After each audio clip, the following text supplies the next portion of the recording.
Assalamualaikum warahmatullahi wabarakatuh. Video kali ini kita akan membahas mengenai organisasi dan arsitektur komputer. Ini adalah video lanjutan atau penjelasan lanjutan dari video yang telah lalu, yaitu tentang sistem operasi dan apa itu sistem komputer. Baik, yang pertama, apa itu organisasi komputer? Jadi sebuah organisasi komputer itu ilmu, ya, dia yang mempelajari tentang unit operasional dan interkoneksi antar komponen yang tentu saja menyusun sebuah sistem komputer. Di pertemuan yang lalu telah kita sampaikan apa saja yang bisa menyusun sebuah sistem komputer, sehingga organisasi itu adalah unit operasional dan interkoneksi antar komponennya. Ya, jadi kalau di sini ada beberapa unsur penyusunnya, maka siapa yang mengorganisasi komputer? Nah, ini adalah pembahasan tentang apa itu organisasi komputer. Jadi masalah interkoneksi. Sehingga beberapa contoh bidang organisasi komputer itu adalah masalah hardware-nya. Jadi misalnya teknologi hardware itu kalau dicontohkan pada gambar di samping, ini adalah sebuah motherboard. Bagaimana sebuah motherboard ini dirancang sedemikian rupa hingga mempunyai ukuran yang kecil, kemudian tebal, kemudian dengan susunan slot-slotnya itu letaknya bagaimana, itu mengenai teknologi hardware-nya. Kemudian contoh yang kedua adalah teknologi memori. Nah, yang dimaksud dengan teknologi memori itu adalah jenis secara hardware. Ada memori jenis SDRAM, kemudian berkembang menjadi memori jenis DDR. Nah, ini adalah teknologi memori, sehingga dengan jenis-jenis ini menunjukkan bagaimana bentuk dari interface-nya. Jadi ada perangkat antarmukanya. Kalau DDR pun nanti dipecah lagi, ada DDR1, DDR2, DDR3, dan sekarang ini sudah DDR4. Nah, dari jenis-jenis DDR ini itu akan berpengaruh pada bentuk dari perangkat antarmuka itu sendiri. Kemudian contoh dari organisasi komputer yang lain adalah sistem memori. Jadi sistem memori itu berarti bagaimana pengelolaan dari sebuah memori yang digunakan.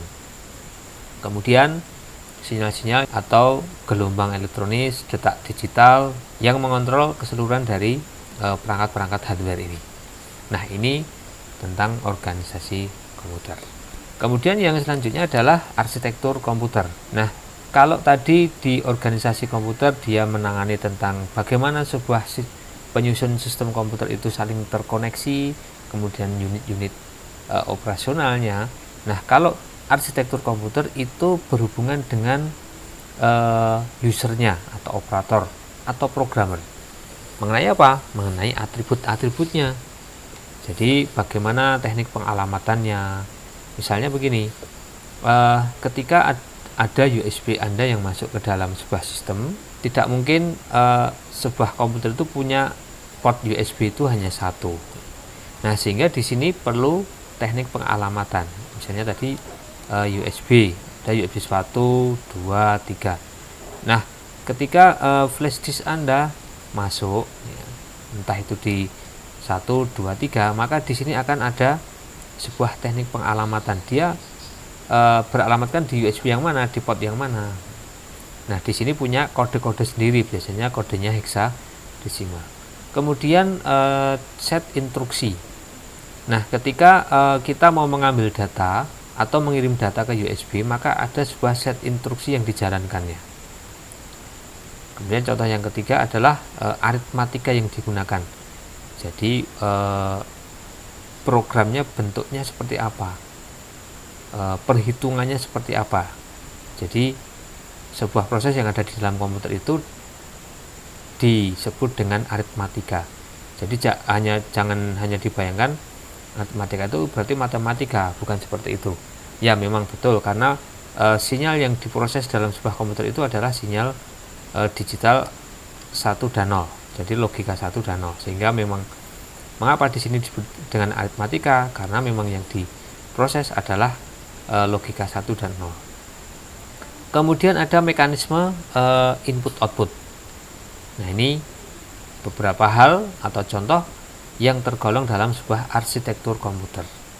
Jadi saya ulang, kalau organisasi tadi adalah atribut-atribut, kemudian interkoneksi antara penyusun sebuah sistem komputer. Kalau arsitektur itu berhubungan dengan orangnya atau operator atau programmernya, tentang atribut-atribut program yang digunakan di dalam sebuah sistem komputer. Nah, selanjutnya adalah ini sudah kita sampaikan di video sebelumnya mengenai definisi ya, definisi singkat mengenai komputer. Jadi intinya komputer itu adalah sebuah alat hitung. Contohnya adalah kalkulator, itu yang paling sederhana. Jadi kalkulator itu adalah contoh komputer yang paling sederhana yang bisa kita temui. Mungkin kita tidak menyangka kenapa kalkulator dimasukkan dalam sebuah kategori komputer. Nah, karena di sana ada proses input ya. Di video sebelumnya sudah kita sampaikan ada proses input, kemudian ada proses ya, jadi ada proses dalamnya, kemudian ada output. Jadi ada input, kemudian ada proses, dan ada outputnya. Nah, ini contoh dari kalkulator yang biasa, yang mungkin Anda beli dengan harga 20.000, sehingga komputer itu ternyata murah harganya. Nah, sedangkan program komputer atau PC itu adalah sebuah hitungan. Jadi ada sebuah tempat namanya memori. Jadi ada sebuah tempat memori yang gunanya dia itu menyimpan urutan program yang akan dijalankan oleh sebuah sistem.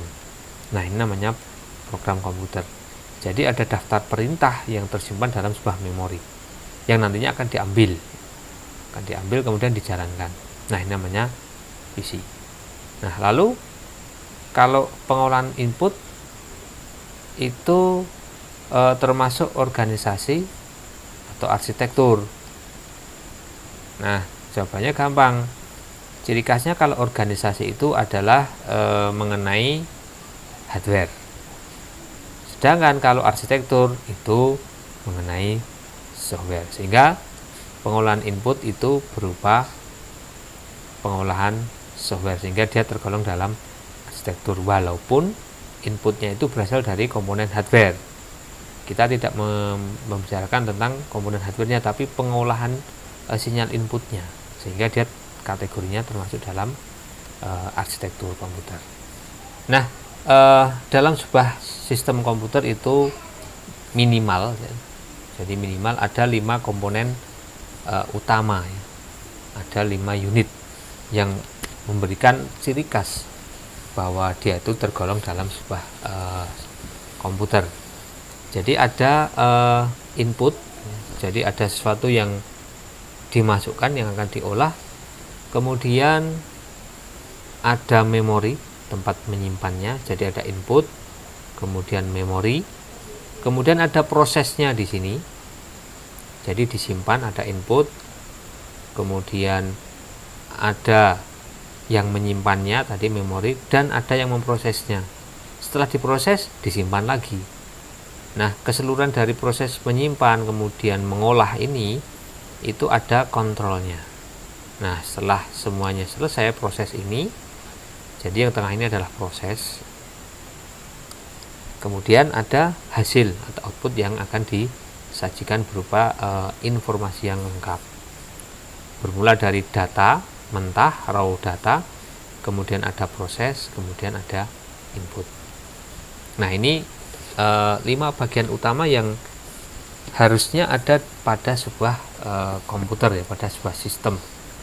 Nah, dengan definisi ini maka kita bisa tahu kira-kira apa saja yang bisa termasuk atau tergolong dalam sebuah sistem komputer.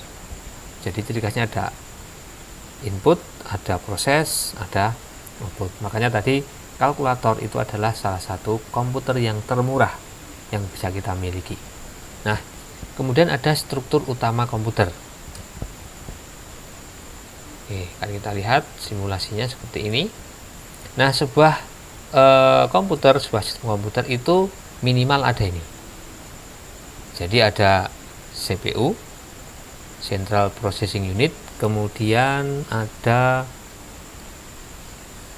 memori utama, kemudian ada I/O, dan ada sistem bus. Nah, ini ciri khas dari sebuah komputer. Jadi kalau ada perangkat elektro ya yang mempunyai komponen-komponen ini, maka dia dikatakan sebagai komputer. Jadi ada otaknya CPU, kemudian ada memori utama tempat menyimpan data, lalu ada I/O-nya, media input dan media outputnya, kemudian ada yang menghubungkan. Oke, coba Anda punya smartphone ya. Kita punya smartphone. Pernahkah kita ketika kita membeli sebuah smartphone, yang kita tanyakan adalah prosesornya apa?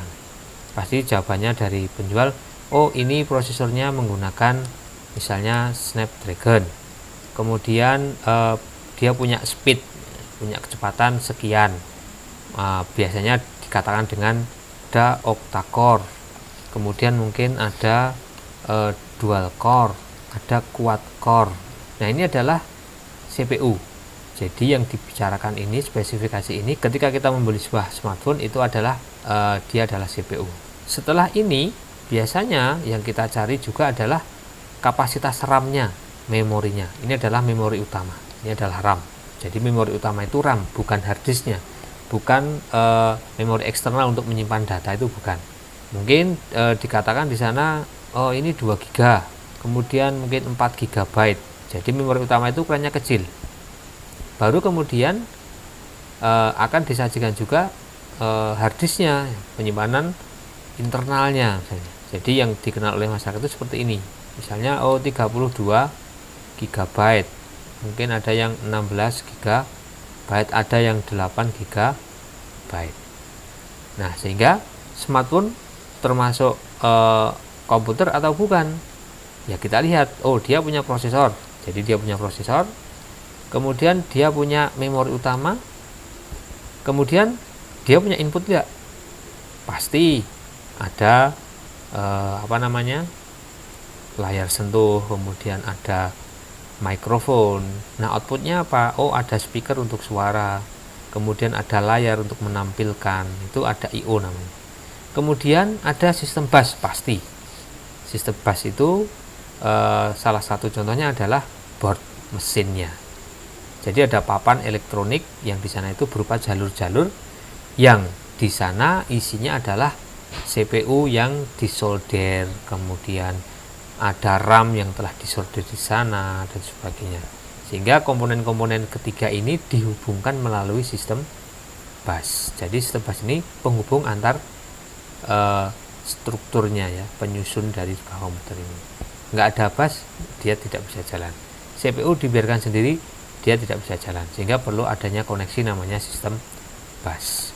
Sedangkan CPU itu sendiri dia dipecah lagi dalam sebuah prosesor itu, otak itu dia dipecah lagi. Ada yang namanya arithmetic logic unit, ALU. Kemudian ada control unit, kemudian ada register, dan ada CPU interconnection. Nah, jadi susunan dari CPU ini tuh hampir mirip dengan komputer, sama-sama punya penghubung. Kalau di komputer namanya sistem bus, kalau di CPU namanya CPU interkoneksi. Di komputer dia punya memori utama, di CPU dia punya register yang fungsinya sama, menyimpan data sementara. Nah, yang berbeda dua ini. Jadi ada proses aritmetiknya, aritmetik dan logic unit. Kemudian ada control unit yang mengontrol seluruh kinerja sistem, itu adalah si ALU ini, si CPU ya. Jadi tugas dari CPU ini adalah dia mengontrol seluruh kegiatan pada sebuah sistem komputer. Kemudian di komputer ada penghubung namanya sistem bus. Di CPU juga ada namanya CPU interkoneksi yang fungsinya itu sama. Ini adalah struktur utama komputer. Jadi kalau ada yang di masyarakat itu biasanya saya belikan CPU. Jadi CPU itu sebetulnya bukan kotak besar ya, casing besar itu, bukan seperti ini, itu bukan. Di sini ada mungkin ada CD-ROM-nya, ada tombol powernya, ada tombol resetnya, ya, bukan. Ini bukan CPU, tapi adalah PC, personal komputer. Nah, sehingga jangan salah, tapi memang untuk mewakili dari sebuah mesin dengan casing, kemudian di dalamnya ada hard disk dan sebagainya, itu diwakili dengan nama CPU. Nah, selanjutnya adalah bagian-bagian dari CPU itu sendiri. Ini adalah contoh gambar CPU yang di sebelah kanan ini ya. Ini adalah contoh CPU yang masih menggunakan kaki ya, menggunakan pin kaki. Nah, sekarang itu modelnya dia menggunakan konektornya menggunakan printed board ya. Jadi artinya tidak menggunakan kawat-kawat seperti ini, tetapi sudah board yang di print sehingga logamnya itu nempel. Kalau ini logamnya berupa pin. Dia akan terpasang di mana? Di sistem bus. Siapa sistem bus tadi? Contohnya adalah motherboard atau mainboard, orang biasa mengatakan seperti itu. Fungsi dari CPU itu dia sebagai pusat pengolah data, Central Processing Unit. Kemudian disebut dengan prosesor. Nah, maka sekarang kita sudah tahu CPU itu bentuknya seperti ini, bentuknya kecil ya. Kalau di komputer generasi yang lama, misalnya Pentium 3, itu CPU-nya bentuknya masih berupa lempengan panjang ya. Lempengan panjang seperti kartu kartu grafis gitu ya, bukan kotak kecil seperti ini. Ini paling-paling ukurannya 4 cm 3 cm lah. Nah, yang menjadi tolok ukur kinerja sistem itu adalah prosesor ini ya. Jadi mungkin di video yang sebelumnya ini sudah kita jelaskan. Jadi kinerja sebuah sistem komputer itu dilihat dari prosesornya, dari kecepatannya. Dia menggunakan speed berapa, misalnya 1,7 atau menggunakan 2,4 dan seterusnya. Kemudian juga dipengaruhi dari generasinya, Pentium atau Titanium. Sekarang sudah di tahun 2020 ini masih pada generasi ke-7, Titanium generasi 7. Itu yang dari Intel, belum nanti yang dari AMD.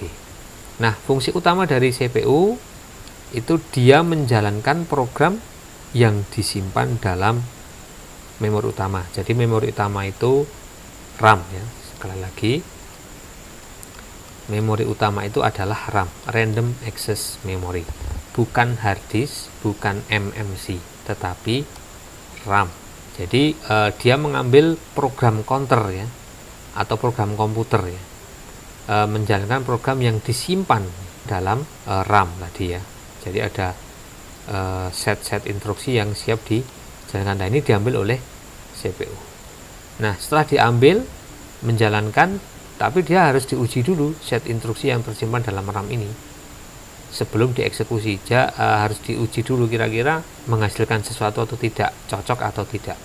Walaupun nanti ada sebuah set instruksi yang hasilnya atau yang ditampilkan ke dalam monitor atau yang dipesankan kepada kita sebagai pengguna melalui monitor, ada hasil eksekusi itu sukses dan tidak sukses. Yang sukses berarti misalnya kita menjalankan aplikasi Microsoft Office Word, ya kita klik saja kemudian dia tampil di layar, itu berarti sukses. Tapi kalau misalnya kita jalankan kemudian ada pesan error, misalnya shortcut tidak ditemukan atau mungkin ada error, nah itu berarti dia sudah diuji tetapi hasil ujinya itu tidak sukses sehingga menimbulkan pesan error. Ini fungsi dari CPU. Nah, bagian yang pertama dari CPU adalah ALU, Arithmetic Logic Unit ya. Si ALU ini dia melakukan operasi aritmatika dan operasi logika. Jadi kalau logika itu sebuah logika boolean ya. Jadi mengelola pengelolaan data matematis dan mengelola boolean. Jadi boolean itu isinya hanya bilangan biner 1 dan 0. Ini bukan IO tapi 1 dan angka 0. Ini yang dikerjakan oleh ALU. Kemudian ALU ini disebut dengan penjumlah ya. Jadi menjumlahkan. Kenapa yang dikerjakan bilangan biner 1 dan 0? Misalnya kita memasukkan data gambar ya. Misalnya kita masukkan data gambar, ini input. Kemudian kita proses. Nah, dalam proses ini ada tadi apa? Ada kontrol, kemudian ada penyimpanan memori, kemudian ada aritmatika. Nah, di sini aritmatika dan logika ya. Kemudian baru ada output. Nah, misalnya yang kita inputkan berupa gambar utuh, kemudian kita proses melalui aplikasi, misalnya aplikasi desain grafis. Nah, kita manipulasi di sana sehingga gambarnya berubah menjadi hitam putih dan sebagainya outputnya ya. Nah, yang dikerjakan ini bukan semata-mata gambar yang berwarna-warni, bukan, tapi dia dikonversi dulu, dikode dulu. Ada pengkodean sehingga gambar mata atau wajah ini dirubah menjadi sebuah logika 1 dan 0. Nah, ini yang dikerjakan oleh sebuah ALU, sehingga ALU ini hanya bisa mengerjakan logika 1 dan 0. Kemudian yang kedua adalah CU. Peran penting yang dilakukan oleh CU itu adalah mengontrol seluruh. Jadi selain dia mengontrol operasi di dalam CPU, tetapi dia juga mengontrol seluruh sistem. Jadi seluruh sistem, bukan hanya CPU. Sehingga apa? Tercapai sebuah sinkronisasi dan komputer akan berjalan dengan semestinya. Kemudian CU juga digunakan untuk mengambil instruksi dari memori utama, dari RAM. Jadi seperti halnya ALU ya, dia mengambil instruksi.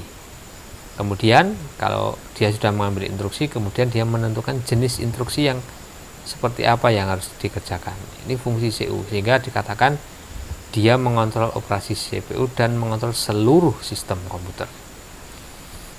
Selanjutnya adalah register ya.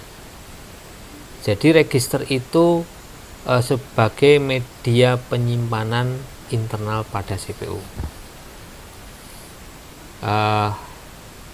Coba kalau Anda pernah menggunakan sebuah kalkulator sederhana ya, kalkulator dagang misalnya. Ini ada kalkulator yang isinya itu hanya angka, tidak ada yang lain. Nah, di sana Anda misalnya mau menambahkan 20 ditambah 30. Nah, ketika Anda mengetikkan angka 20 kemudian plus 30, maka di sini ada proses menyimpan data sementara. Itu letaknya ada di register atau di memori ya. Memori. Kalau sistem secara keseluruhan berarti penyimpan data itu di memori utama.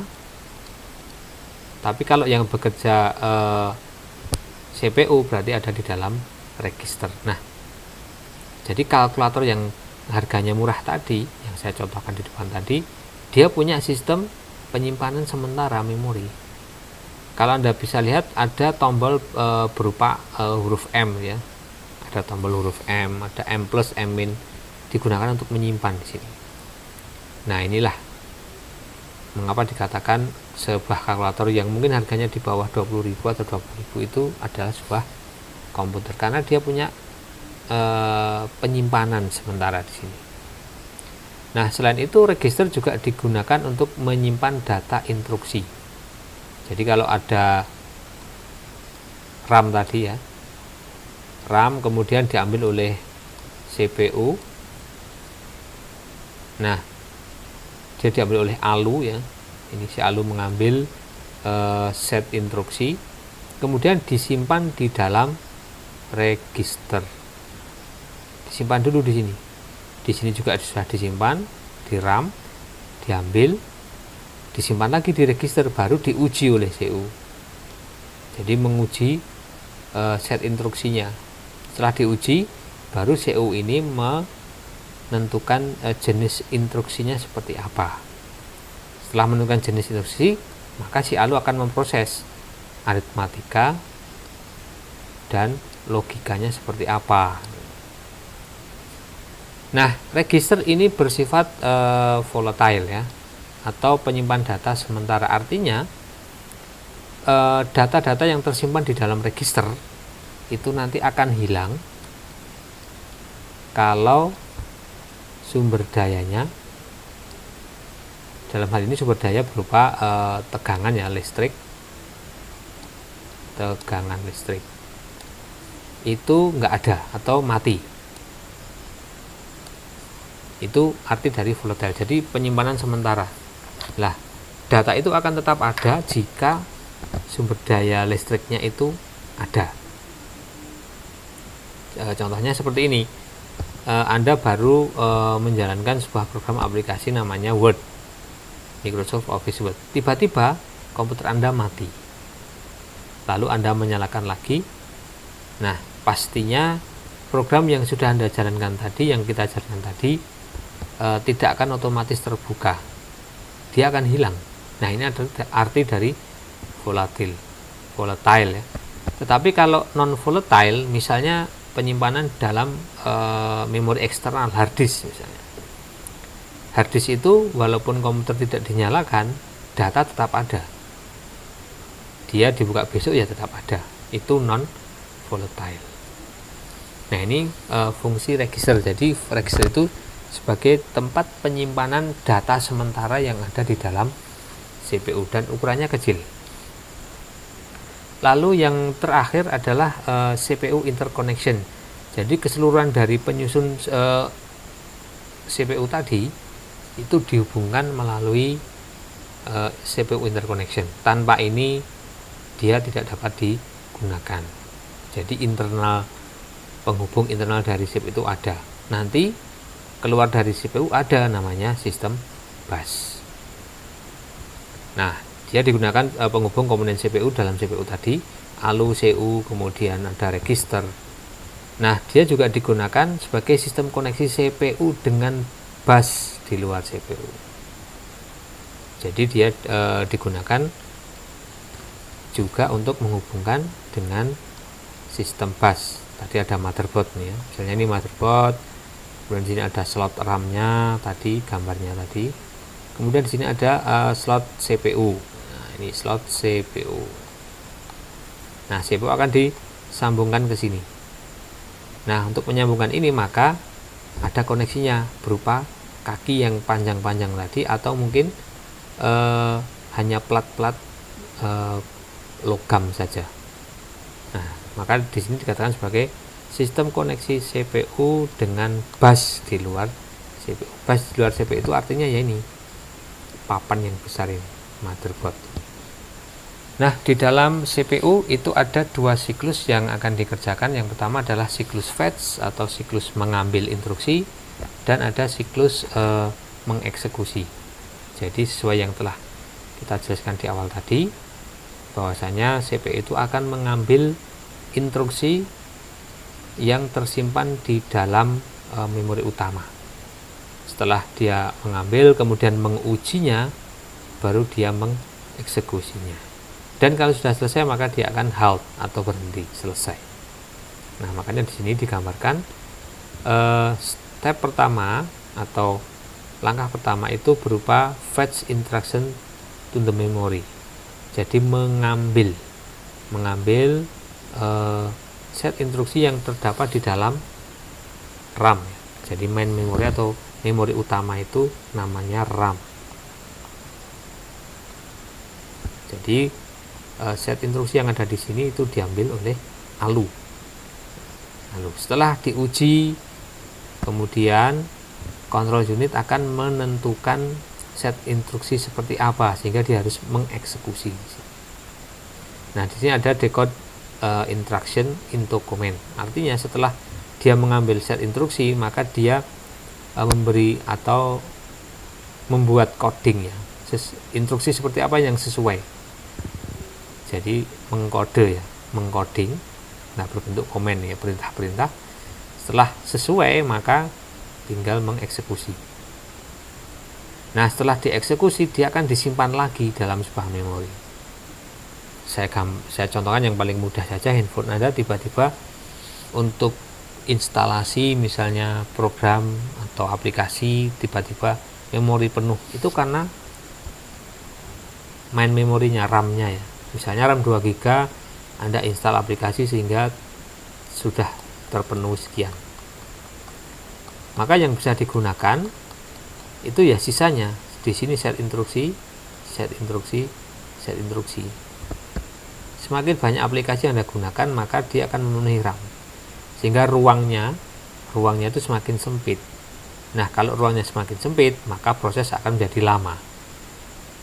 Harusnya dalam satu waktu itu bisa menyimpan set instruksi atau PC, program komputer tadi, misalnya sebanyak 100. Nah, berhubung di sini semakin sempit, maka dia harus dipecah lagi menjadi 10-10.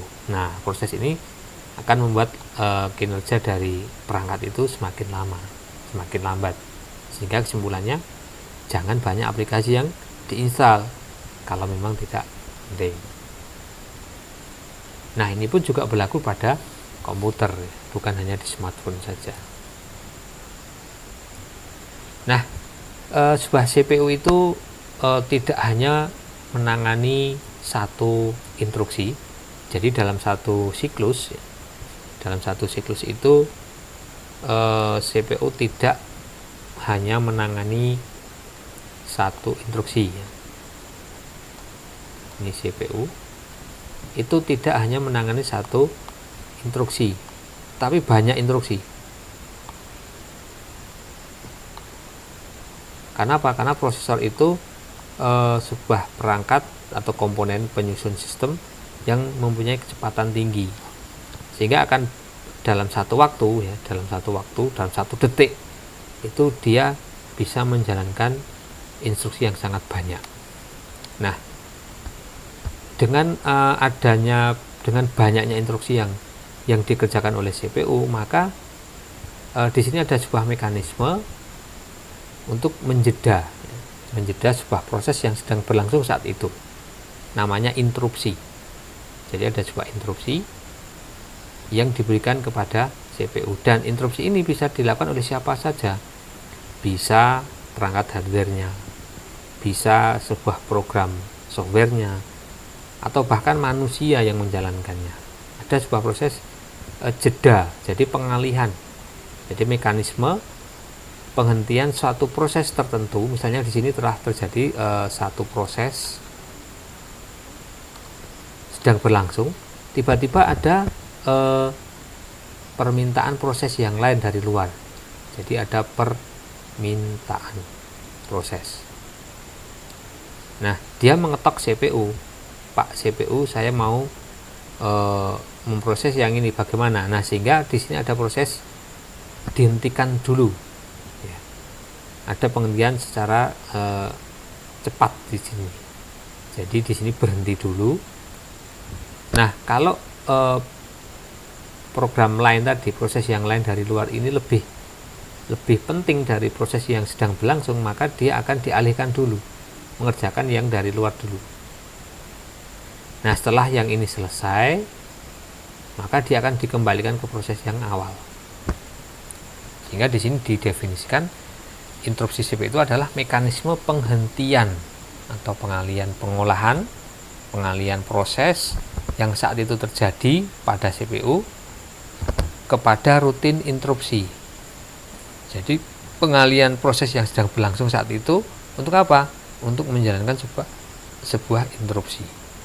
Nah, kalau interupsi itu sudah selesai mengerjakan program yang menjadi jeda tadi, yang menyusul tadi, maka dia akan dikembalikan ke proses yang utama lagi.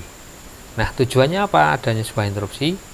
Nah, supaya efektif ya.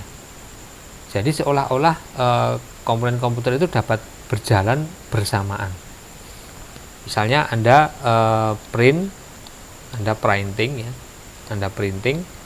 tapi Anda juga internetan. Di waktu yang sama Anda juga bermain WA di sana, WA web ya, melalui PC. Nah, jadi seolah-olah Anda itu melaksanakan 3 tugas ini dalam satu waktu. Padahal di sini tidak.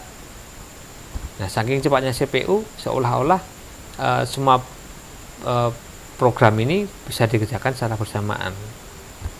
Nah, ketika proses yang 3 ini, maka ada proses interupsi. Mungkin printing dihentikan sejenak untuk ada data yang masuk, ada WA yang harus dibaca dulu, dan ini sangat cepat. Nah, proses yang bisa kita lihat ketika ada sebuah interupsi ini biasa terjadi pada komputer-komputer dengan kecepatan CPU yang rendah ya. Jadi misalnya kalau Anda pernah menemui Anda menjalankan Winamp, semoga Anda tahu Winamp, program pemutar musik, kemudian Anda lalu menjalankan program yang sedikit berat, misalnya Photoshop. Nah, ketika spesifikasi dari CPU kemudian plus RAM-nya ya itu kecil, maka bisa kita lihat, kita dengar ya, ada sedikit terganggu di pemutaran lagu di Winamp. Misalnya lagu menjadi tersendat, atau bahkan dia akan freeze atau hang. Nah, ini adalah proses penghentian sementara yang bisa kita lihat saat itu. Tapi kalau punya CPU-nya kinerjanya bagus, spesifikasi tinggi, maka proses yang terjeda itu tidak akan kelihatan. Jadi seolah-olah Anda bermain Photoshop, melakukan editing, tapi juga sambil mendengarkan Winamp-nya, mendengarkan lagu melalui Winamp-nya. Jadi seolah-olah dapat berjalan bersamaan di sini. Nah, sehingga kalau seperti itu kinerjanya akan menjadi efektif dan efisien. Antara siapa? Antara CPU dengan modul-modul I/O-nya atau dengan memorinya.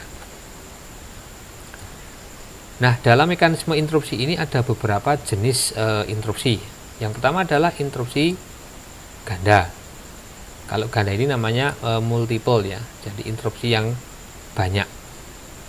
Nah, ini biasa terjadi pada pemrosesan yang sedikit kompleks. Nah, misalnya ini, sebuah CPU sedang menjalankan instruksi printing ya. Jadi ada proses printing. Jadi ini yang pertama. Pertama, mula-mula dia menjalankan proses printing. Nah, lalu dari port USB, dari perangkat hardware USB atau modul USB, ternyata ada perangkat yang dimasukkan dan dia memberikan instruksi kepada CPU. Padahal saat itu dia sedang menjalankan instruksi printing. Nah, apa yang terjadi? Nah, berhubung prioritasnya lebih tinggi di USB, maka ada proses jeda sebentar di sini. Dan itu tidak bisa kita lihat kalau CPU-nya mempunyai speed yang tinggi. Tapi kalau CPU mempunyai speed yang rendah, maka proses berhenti dari proses printing ini akan terlihat. Jadi ini yang pertama, proses printing dulu. Kemudian ada interupsi di sini. Dari siapa? Dari modul USB. Misalnya berupa flash disk yang dimasukkan. Ketika kita printing, tiba-tiba kita masukkan flash disk dan di sebelah kanan bawah ada notifikasi bahwa ada found new hardware atau ada flash disk yang dimasukkan. Makanya di sini ada jeda dulu, walaupun tidak terlihat saking cepatnya begitu. Nah, ini adalah interupsi ganda atau multiple interrupt. Nah, selanjutnya adalah interupsi sekuensial. Nah, sekuensial itu artinya berurutan. Jadi di sini tidak ada skala prioritas. Nah, misalnya CPU sedang menjalankan sebuah proses. Ini proses pertama. Tiba-tiba ada interupsi dari modul luar ya, yang maksudnya untuk menginterupsi kepada program pertama untuk bisa jeda dulu. Nah, berhubung di sini adalah interupsi sekuensial urut, maka interupsi ini tidak akan digubris. Mau tidak mau, proses yang pertama ini harus selesai dulu. Setelah selesai, ini selesai dulu. Kalau sudah selesai, baru dia menjalankan program yang lain. Baru dia kembali ke awal. Nah, ini interupsi yang bersifat sekuensial. Seperti halnya Anda kalau memutar pita kaset, pita ya, itu sekuensial urut. Anda mau lompat dari lagu 1 ke 7, ya harus dipaksa untuk diputar dengan forward ataupun reverse. Kemudian interupsi yang selanjutnya adalah interupsi bersarang. Nah, kalau yang tadi sekuensial itu tidak ada skala prioritas, kalau yang bersarang itu ada skala prioritas. Jadi dia mendahulukan prioritas yang mana yang paling penting. Nah, ini misalnya ada satu proses yang sedang dikerjakan. Ini proses 1. Nah, tiba-tiba ada interupsi pada CPU. Ternyata antara X dan Y itu kedudukannya lebih tinggi Y, sehingga dia di X ini jeda dulu. Karena ada skala prioritas. Oh, yang diprioritaskan adalah yang Y dulu. Setelah Y selesai, baru dia dikembalikan ke X. Nah, ini interupsi bersarang. Jadi interupsi yang ada skala prioritas. Mana dulu yang didahulukan. Nah, ini adalah contoh interupsi bersarang. Misalnya ada 3 perangkat I/O. Ada printer, kemudian ada disk ya, optical disk, pembaca CD atau DVD, dan ada saluran komunikasi yang masing-masing skala prioritasnya itu adalah 2 untuk printer, ini berarti punya peringkat 2, kemudian disk peringkat 4, dan saluran komunikasi peringkatnya 5. Nah, pada awal mulanya sistem melakukan pencetakan dengan printer, berarti skala prioritasnya 2.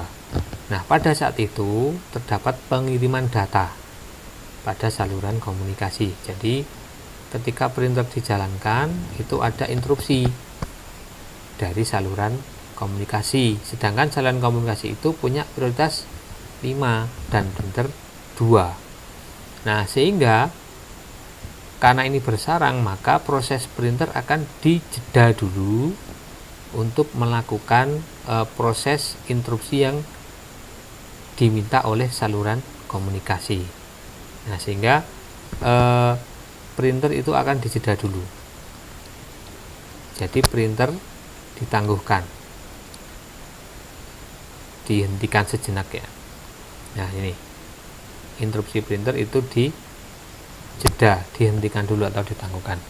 Nah, kemudian saat pengeksekusian modul komunikasi yang punya derajat 5 tadi, tiba-tiba ada interupsi lagi dari disk.